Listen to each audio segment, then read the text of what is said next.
Honourable supreme court के पास सोमनाथ मंदिर को लेकर या सोमनाथ मंदिर के बाहर जो जगह पड़ी हुई थी समुद्र तक, उस पर तमाम इस्लामिक स्ट्रक्चर खड़ा हुए थे। सैकड़ों की तादाद में ऐसा कहा जाता है इस्लामिक स्ट्रक्चर थे, जिसमें बहुत बड़ी बड़ी मस्जिदें, बहुत बड़े बड़े मदरसे बने हुए थे। उन पे अचानक गुजरात की सरकार ने, हम सबको याद होगा, गुजरात की सरकार ने सैकड़ों बुलडोजर और सैकड़ों डंपर मंगाकर, और ऐसा कहते हैं हजारों की तादाद में पुलिस फोर्स लगाई गई और बड़ी सिक्योरिटी व्यवस्था के साथ रातों रात डेमोलिश कर दिया। डेमोलिशन करते समय ऐसा कहा जा रहा है, कहा गया उस समय कि इतना बड़ा डेमोलिशन देश में शायद ही कभी देखा गया हो। ये वैसे ही था जैसे आंदोलन की तरह से डेमोलिशन आया, रातों रात डेमोलिशन कर दिया गया। किसी को सोचने का अवसर नहीं मिला, चारों ओर से पुलिस लगी हुई थी। और ये एक ऐसा अभियान था जिस अभियान में सरकार ने अपनी जमीन खाली करी, सोमनाथ की जमीन। गुजरात सरकार का ये साहसिक कदम एकदम अचानक पूरे देश को स्पार्क कर गया था। मामला कोर्टों में गया, जब तक कोर्ट में पहुंचा था तब तक वो सब समाप्त हो चुका था, लेकिन अभी भी स्ट्रक्चर वहां दूर दराज कहीं बाकी थे।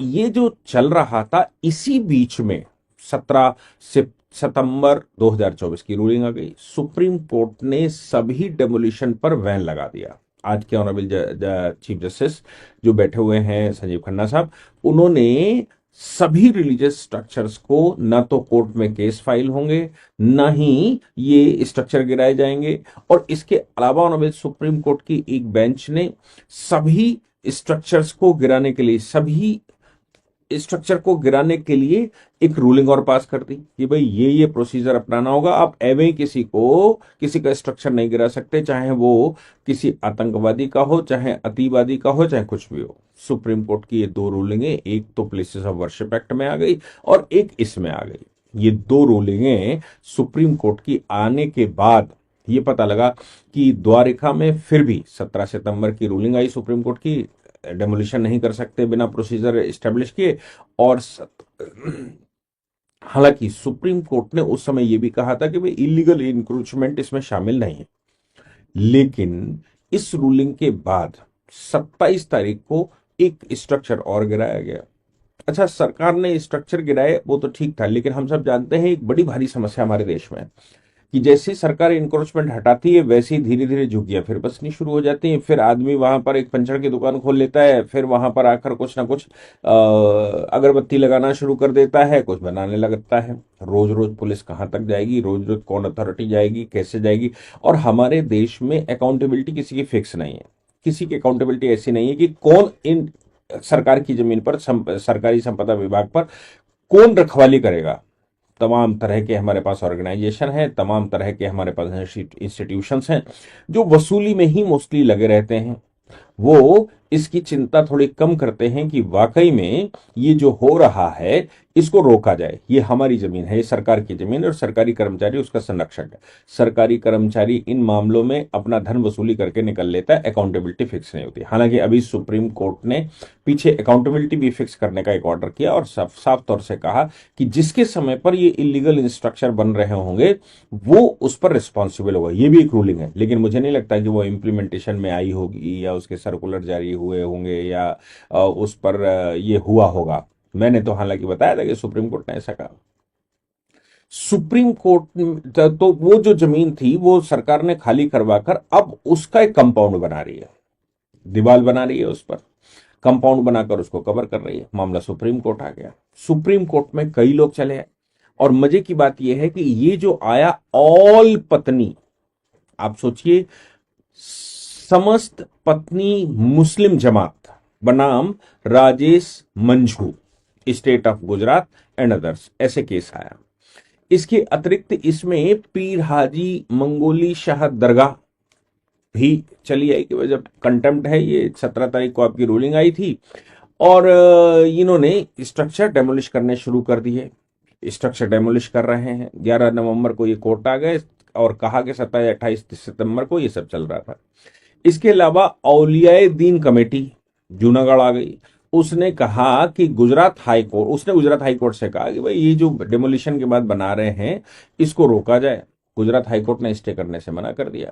गुजरात हाई कोर्ट के स्टे करने से मना करने के बाद ये सुप्रीम कोर्ट चले आए। सुप्रीम कोर्ट से उन्होंने कहा कि साहब ये जो कंस्ट्रक्शन हो रहा है वो उसको रोक दिया जाए, ये जो तोड़फोड़ हो रही है उसको रोक दिया जाए, ये जो वो चल रहा है उसको रोक दिया जाए। सब कुछ उन्होंने करने की कोशिश करी, बोले कि साहब ये सब रोक दिया जाए। हाई कोर्ट ने मना कर दिया था, सुप्रीम कोर्ट चले आए। सुप्रीम कोर्ट ने आज उसकी चूंकि हियरिंग हुई, सुप्रीम कोर्ट ने पूछा कि भाई क्यों ऐसा कर रहे हैं। सरकार ने कहा, गुजरात सरकार ने कहा कि हम साहब केवल उस जगह को प्रोटेक्ट कर रहे हैं, बाकी कुछ नहीं कर रहे हैं। पिछली तारीख पर सुप्रीम कोर्ट में राज्य सरकार ने यह भी कहा था कि आप चिंता मत करिए, हम केवल जगह को प्रोटेक्ट करेंगे, इस पर कोई कंस्ट्रक्शन नहीं करेंगे, इसको किसी को अलॉटमेंट नहीं करेंगे, आपके आदेश का पालन किया जाएगा। और अगर हमने ऐसा कर भी दिया होगा तो आपके आदेश का पालन करते हुए हम उसको खाली करवाएंगे, हम दोबारा इसको रिस्टेब्लिश कर देंगे। लेकिन अभी हम प्रोटेक्ट कर रहे हैं कि दोबारा इंक्रोचमेंट ना हो सके, सिर्फ इतना सा उद्देश्य है। सुप्रीम कोर्ट में दूसरे मतलब जो पिटिशनर थे, पिटिशनर ने सुप्रीम कोर्ट से कहा कि साहब ये तो अलॉटमेंट करेंगे, ये कंस्ट्रक्शन कर रहे हैं, जब बन जाएगी वहां बिल्डिंगें खड़ी हो जाएंगी तो क्या रहेगा।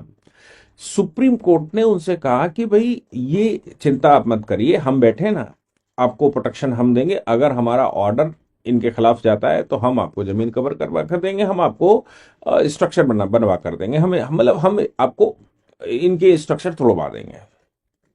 इसके बाद उन्होंने कहा कि ऑनरेबल कोर्ट से कि साहब 12 फीट ऊंची बाउंड्री कंपाउंड बना रहे हैं, 12 फीट ऊंची।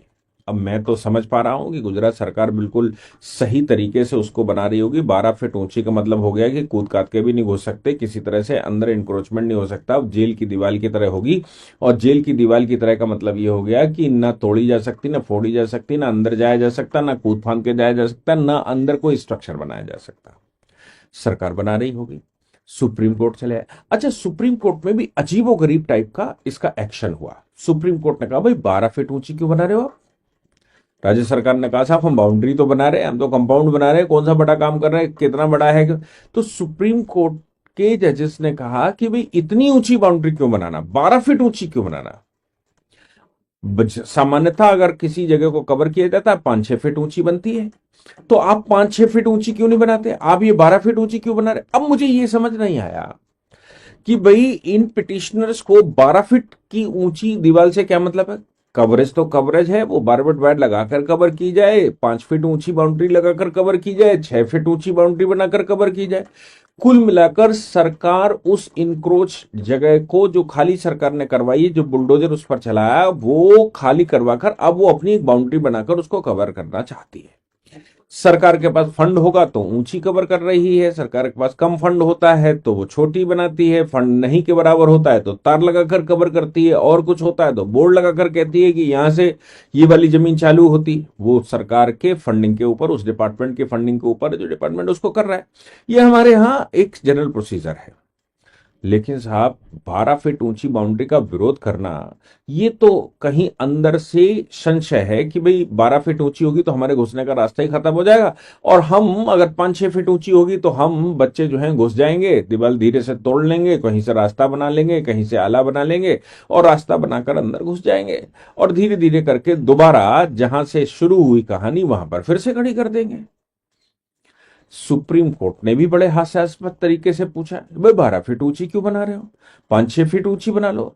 फिर सुप्रीम कोर्ट ने कहा कि आप अपने कलेक्टर को डायरेक्शन दीजिए, राज्य सरकार डायरेक्शन दे कि इतनी ऊंची बाउंड्री मत बनाए। अब सुप्रीम कोर्ट ने ये कह दिया कि इतनी ऊंची बाउंड्री मत बनाए, लेकिन बाउंड्री बनाए, मतलब बाउंड्री पर रोक नहीं है, ऊंची बाउंड्री मत बनाए, क्योंकि इनकी चिंता यह है कि 12 फीट ऊंची क्यों बना रहे, 5-6 फीट ऊंची क्यों नहीं बना रहे, 5